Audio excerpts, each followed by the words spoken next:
Good evening. I'm Elizabeth Ortega Lomayer, your host and producer of Elections 2018 or Elecciones 2018.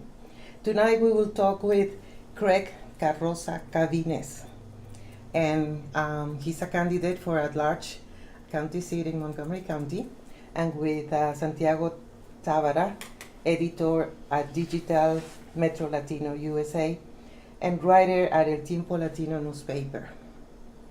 Good evening, welcome. How are you? Welcome, Craig. What do you think Latinos should vote for you? Well, I would love the support from the Latino community. I think that I have spent my life in this area, which is extremely diverse. I grew up in Silver Spring. It's right next to Laney Park. I currently live in Montgomery Village, or Germantown, Gaithersburg area, two of the highest populations of Hispanics. And in my agenda, my platform, I have a lot of things proposed that are going to help the Latino community and in general just the low-income community, because we know that unfortunately Hispanics, much like other minorities, are in 2/3 of the lowest income in the country, and especially in this area. Besides my daughter Isabel and me, who do you have friends that are Latino? Yeah, my wife is. Oh, your wife is. I'm yeah, sorry, I so didn't my pick that up. kids, yeah, my wife, and so ipso facto, my kids. My wife's born here, but her parents are from El Salvador. A lot of my friends and family are, from Dominican Republic, Peru, Puerto Rico. So yeah, I've grown up that way my entire life. So you eat pupusas? Yes. And I don't know if they ceviche. can see, and sopa de res and all that good stuff. And I can't knock off the daddy weight, the proper weight. But yeah, I love it. Good for you. Who is financing your campaign? So we're doing donations, obviously, and we're doing public financing. So it's just the community. We haven't received any PAC money or anything like that. It's been a challenge, but we're looking to get to that threshold where we can receive, we'll be eligible for the public financing. So, how do you feel that your campaign is going? I feel it's going good. It's definitely a learning curve, as we were discussing earlier.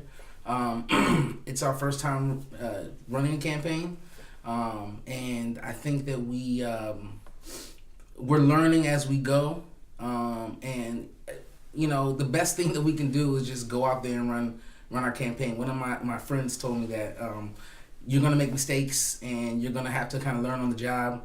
But I'm having a blast. I'm meeting really good people, and we're sparking some good conversations. Good.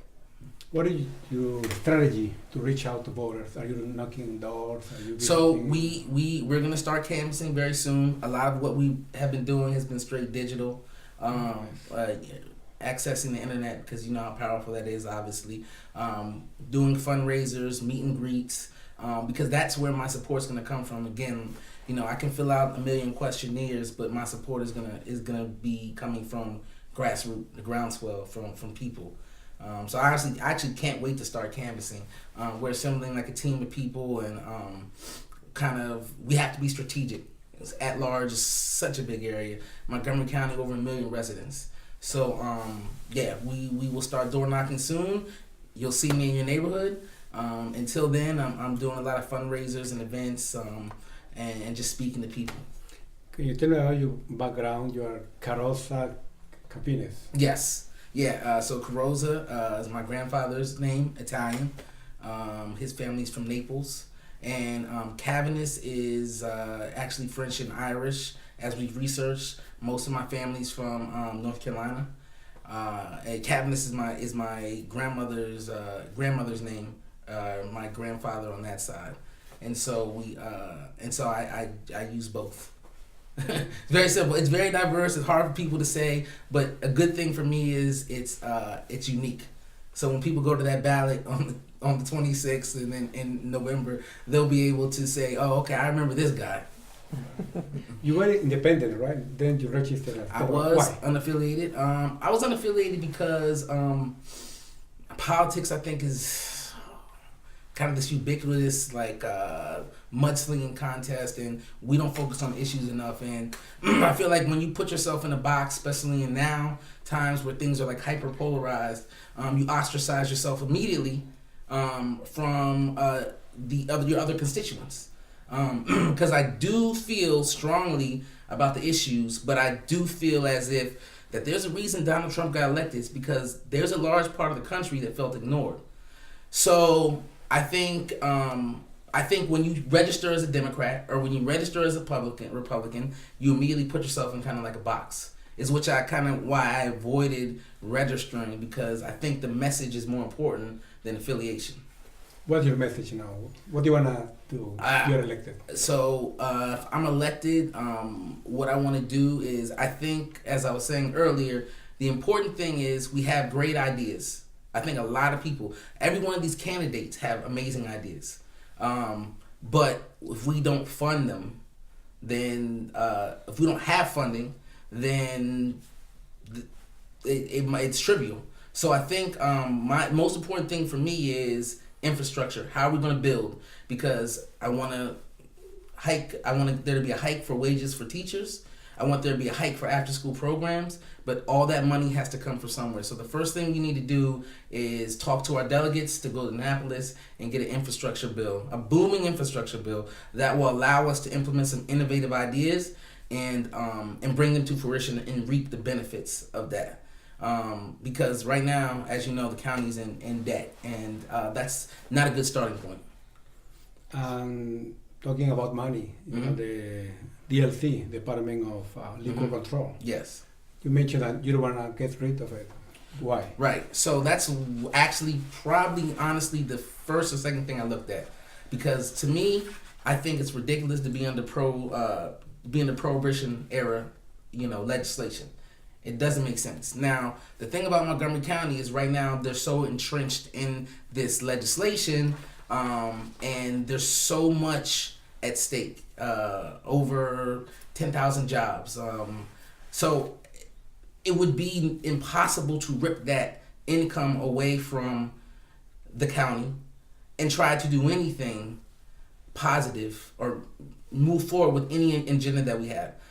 I do not believe that it's fair to entrepreneurs. I don't feel like it's fair to necessarily the residents, for them to have a stranglehold, okay, over liquor in this county. Liquor's not illegal. It's not a legal substance. Mm-hmm. And we got to put some responsibility on parents, because they claim a lot of it is about safety. We got to put more responsibility on the community and parents to be policing these issues. But for now, because of the way that we're entrenched in this budget right now, there is no foreseeable way that I think that we could remove that income. But I am a person that's been saying that there's no absolutes. There's nothing perfect. So we need to go back and retroact and look at all these legislations and policies and make sure they make sense. Nice. So right now, unfortunately, I'm sorry, I think the liquor DLC needs to stay in place. But I think there is a way to move forward, and not have to lay off 10,000 workers and not have to lose the currency and move forward. And besides after school programs, because like everyone says that we need after school programs. Mm-hmm. Besides that, how would you improve the life of the residents of Montgomery County? So what I have proposed is another thing I proposed is in moving forward towards green energy is a green district. It's a big idea that I have, but again, the big idea means nothing without funding. So what I want to do is section off a district for strictly green and organic businesses that are using the products from our local agriculture. So kind of keep this revolving door of income that's brings the culture of green life, essentially. I think that we are way behind, like group composting, green roofs, because I think, unfortunately, in this area, there is a big disparity and discrepancy between organic and green ideology, and those people who in corner stores, little corner store shops where we're getting terrible food. So I think it's all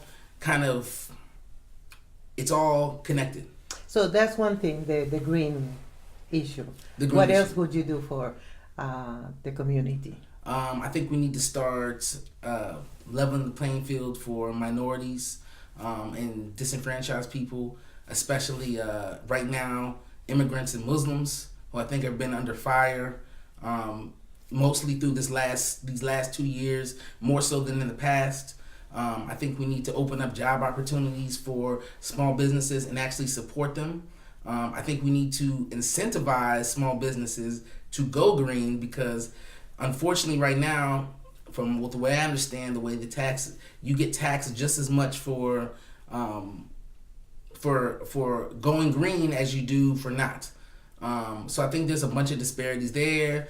I think I know that there's places that still not necessarily Montgomery County, but in all of Maryland that allow fracking. I think there's a lot of issues, and one of the other big things is affordable housing.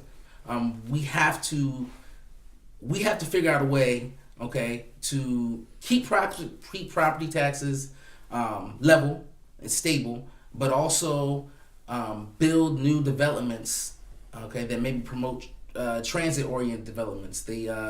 That encourage people to use the transportation system here and spend less money. So I think there's a lot of things that I want to do. That's good. Yeah. And how would you rate the present county council? How would I rate them? Yeah. I think they've done a good job. I think it's hard because you're essentially hamstringed by what happened 4 years before that. The council before you and the council before you. And I feel like every next council, you're fighting to maybe, I don't want to say right the wrongs, but to create an atmosphere that will allow those mistakes to kind of be diminished a little bit. So I don't know if I can rate them. I think that they've done a fairly good job given what's going on. But I'm excited because I think a lot of them have been termed out, and it's time for new ideas, new blood. And when you're in the same position, you get jaded. You get jaded, and I think that this new influx of fresh bodies will bring a lot of We'll make some changes. Mm-hmm. Yeah. Where do you live now? What part of? I live in Montgomery Village. Yeah, proud resident of Montgomery Village. Been out there and in the Gaithersburg area for about 5 years. We started in Silver Spring, and then we just kept moving out because of costs. And you told me just before the interview that people who want to go into politics are crazy. Yeah. You're having kids, no? Could you tell me about? Yes. So my grandmother, God rest her soul, she always used to say, and she's had a huge influence on me, that people that want to go into politics are crazy. And I always equated to, we have 3 children already, and we're going on our 4th now. I'm super happy. Thank you. Congratulations. And, I'm super happy. Thank you. And so a lot of people would say, you're crazy. So I think this might be perfect for me. Yeah. So you're a crazy candidate. Yeah, I'm a crazy candidate. Yeah. You're in real estate, right? I am. Real estate is more what I do, I think, on the side. I kind of moonlight as a real estate agent.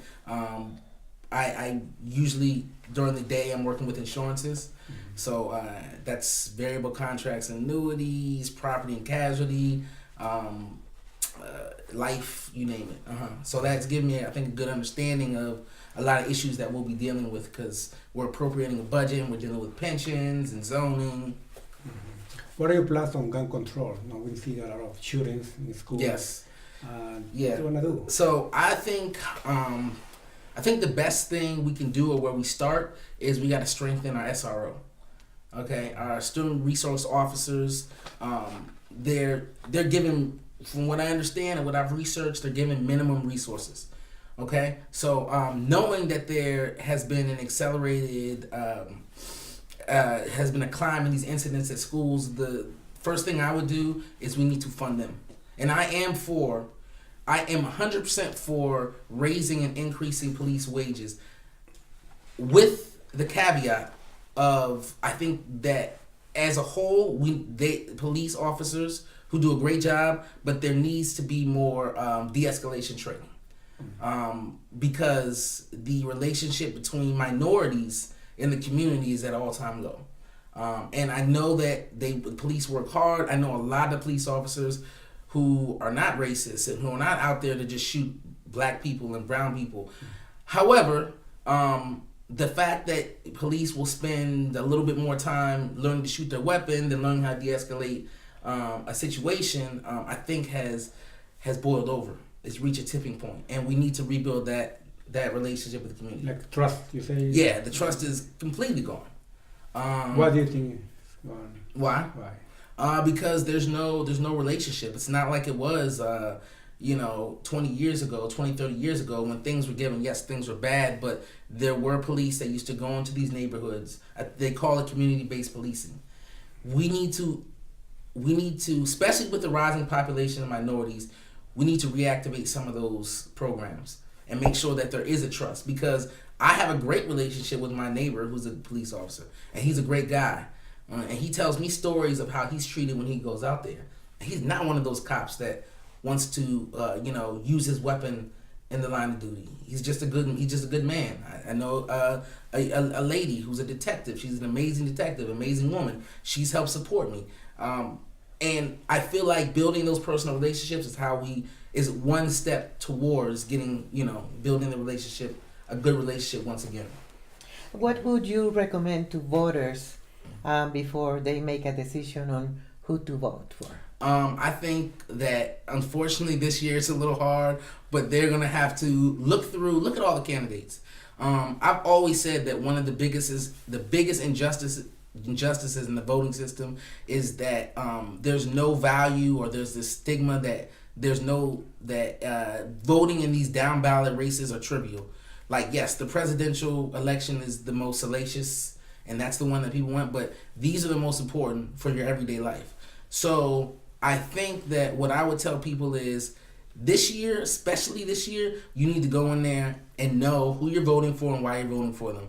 And if it takes you a day to figure out, or you need to go to some forums, just go meet your candidates. I'm not perfect either. There have been years, where I went in there and I'm like, oh, I'm not really sure who I'm gonna pick on this down ballot.